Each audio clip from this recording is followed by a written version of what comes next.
It is Mike from Baltimore Rides here, Friday the 22nd, and it's a daytime video, as you guys can tell by looking out the windows behind me. But I wanted to make this video specifically while I'm on the highway here sitting in 695 traffic. If you don't already know, today is going to be the worst travel day pretty much since the day before Thanksgiving. You know, a lot of people get on the road today. A lot of people are going to be going to the airports, the train stations. It's going to be brutal. You know, if you didn't already notice, there's a lot of traffic, even out in the suburban neighborhoods and the side streets. There's just more people on the road. So that being said, please be careful. You're going to start to see, you know, an increase in crazy driving, probably road ragey type stuff, people that get impatient with beltway traffic. You know, we as professionals, we have to kind of compartmentalize it. And to me, if I'm going to be in the car for 8 more hours, sitting in traffic really doesn't matter. You know, it just doesn't. I mean, I want to get my customer there in a timely manner, but, you know, if it takes 7 minutes or 11 minutes, doesn't really matter.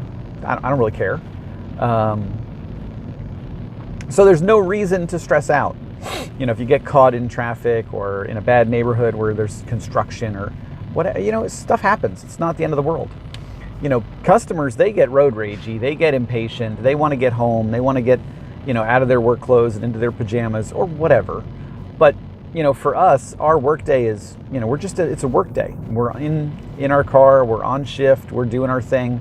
So whether we get stuck in traffic or not really doesn't matter. Now, it's not productive. It's not financially viable to be in traffic. You're wasting gas and time. So obviously we don't want to be in traffic. You know, if you know there's beltway traffic or 295 or whatever, you know, you want to plan your routes accordingly. But sometimes it creeps up on you and you get stuck. So just be mindful of that. And be mindful of the areas where there's going to be traffic. You know, the malls right now are a hot mess. Getting in and out of a mall, getting to a pickup spot kind of right up by the mall entrance. You know, those things are going to be tough going forward. Penn Station or Union Station, wherever you are, DC, Maryland, you know, those are going to be tough pickup spots because they're a little tight, kind of circle cul-de-sac type style pickup drop-offs. They're going to be jam-packed with people going in both directions, either dropping off or picking up. So think about alternate locations where maybe you make your customer walk 50 feet and you pick up on Charles Street in Baltimore, or you pick up on First Street in DC. I think First Street is probably the best location in DC. It's kind of right there off on the side by Mass Ave. They're both very quick, you know, very close, and you know, and they're easy to get to. So, you know, use that to your advantage. If you're doing an airport drop-off, you know, don't just assume, oh, I'm going to take you to departures. If departures is jammed up and arrivals looks smooth, go, hey, you know what? I apologize, but I'm going to drop you in arrivals, and you can take the escalator up, but, you know, there's an excessive amount of traffic, and I want to make sure you get on your plane and get through security okay. Don't make it about you, make it about them. And the same thing with a pickup. You know, if you can see that the arrivals, you know, entrance is a hot mess at BWI or a Dulles or whatever, hey, you know what, sir? I'm going to give you a call, and I see there's a lot of traffic entering the airport. I'm not there yet, but would you mind going upstairs to departures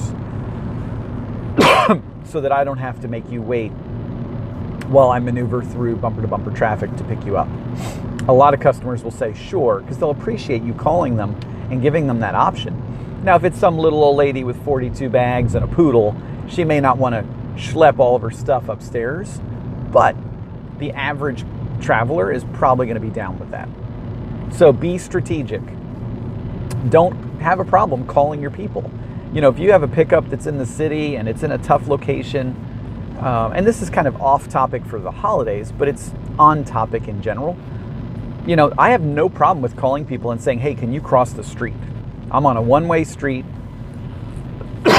you know, going in a direction, or I'm on a high traffic street, and it's going to take a whole lot of extra time for me to make a loop around to pick you up on your side of the street, but there's a crosswalk right near you.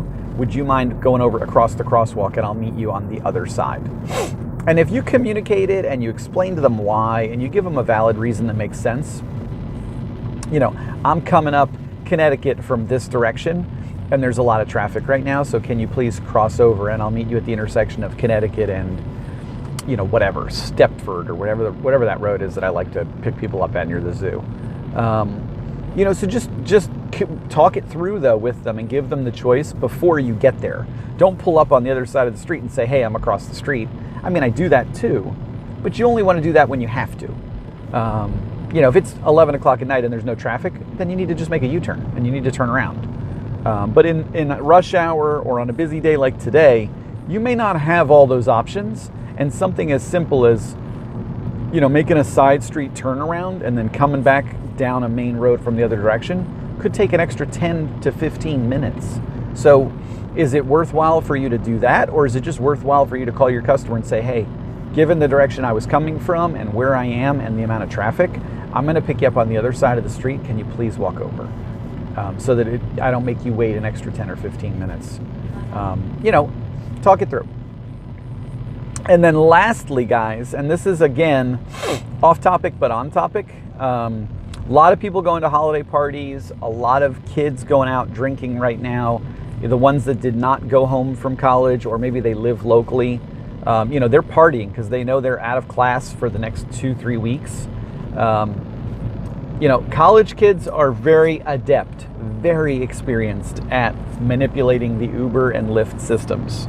And I'll be honest with you guys, I am very, very direct with them. I told a couple in my car last night, a couple guys that were eating, I said, hey, pick up your trash because it's an expensive cleanup fee. It can cost you anywhere from $50 to $150, and I have no problem submitting it. Or you can just pick up your Doritos bag and your crumbs. And when I got a pickup from that same area about 30 minutes later, I declined it because I gave the guy a low rating. He probably is not too thrilled with me. And I know he's going to blast me if I give him another opportunity to rate me a second time. And also, be sure that you're asking every single customer their name and verifying their destination. Now, you don't have to be like, are you going to 10302 Grand Central Ave, Owings Mills, Maryland, 21117? You don't have to be that specific, but hey, are you going over to Grand Central Ave, or what street in Owings Mills am I taking you to? And then you just look on the screen to make sure it matches.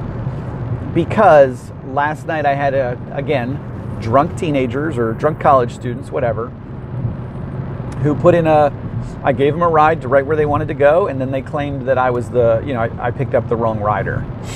And I said to Uber, I said, look, not only did I pick up the right rider, I remember their name and I remember the destination that he told me to change it to. And I verified the destination from the customer. He did request a change about 2 blocks into the ride. You can see the course correction on the map. And they rescinded the change because they're looking to get a refund. All they have to do is say, oh, somebody picked up the wrong rider, I didn't get my ride, and then they can get a refund. They get charged back. Or, oh, he took the wrong route. And then if you can say, no, the customer requested that I go this way, even though Waze told me there was an optimized route, the customer wanted me to go down Madison Ave. If the customer says go down Madison Ave and it takes 5 minutes longer, that's on them, that's not on you. So, but be articulate. Be aware of your rides. You don't have to write them all down. I mean, that's why the apps save everything in a history log. But, be specific. And then when you get those notifications or those emails through support that, somebody's challenged you in some way, shape, or form, be aware of it. But cleanup fees, guys, I'm not saying we want to make profit on cleanup fees, but, if you're going to allow people to eat in your car, before they start munching, make sure they understand the rules. And I said to people, I said, look, you may not be able to see the seats because it's nighttime, but the seats are stained because people decide that my seats are their napkins. You will get charged a cleanup fee if I find greasy stains all over my seat. I will photograph the evidence, and you will be charged a cleanup fee, and it could range anywhere from $50 to $150. So if you're going to eat, be clean. You leave crumbs, you're going to get charged a cleanup fee for me to clean up your mess. You leave trash, you're going to get charged a cleanup fee. So you can either hold your food for the 5-minute trip, or you can eat and not leave a mess behind you. And I say it just like that, with that same level of directness, because I don't necessarily want them to make a decision that they're going to regret. I'm not looking to profit from them. I'm just looking to be honest, that if I got to take time out of my night to clean my car because somebody's left shredded cheese from Taco Bell all over it, then that's costing me money, so I am going to charge you for it. That cleanup fee is not just about actual cleanup expenses. A lot of times we can clean our car for a lot less than what Uber gives us. It's more about the combination of loss of time, loss of revenue, hassle, etc. So you add all those things together, and then the cleanup fees are very fair, and they do make a lot of sense. So that's what you want to do, but you need to be clear about it. You really do. You need to be upfront and clear. You see somebody get in their car with a Subway bag. I had a guy last night. Hey bud, if you're going to eat that sandwich in here, just know it's going to cost you a lot of money if you make a mess. So use the napkin they gave you, not my seats, and I don't need to find any shredded lettuce or whatever on my car when you get out. So just be clear about that, guys. And it's direct, and it's kind of a tough conversation, and you don't want to be an asshole, pardon my language, but you want them to understand that there are rules. They're not in mommy and daddy's car where they can make a mess and mommy and daddy will clean it up for them.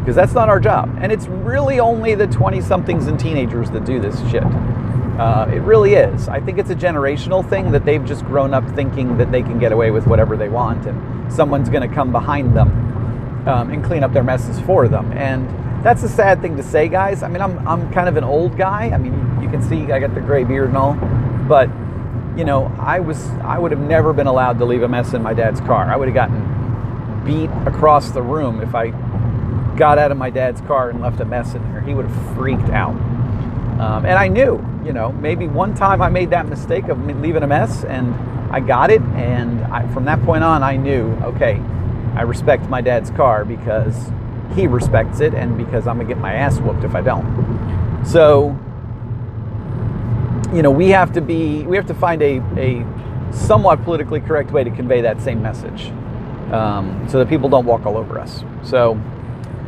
that's my public service announcement, guys. I am heading into the city. It's going to be a crapshoot the next 2 days where I drive and where I end up.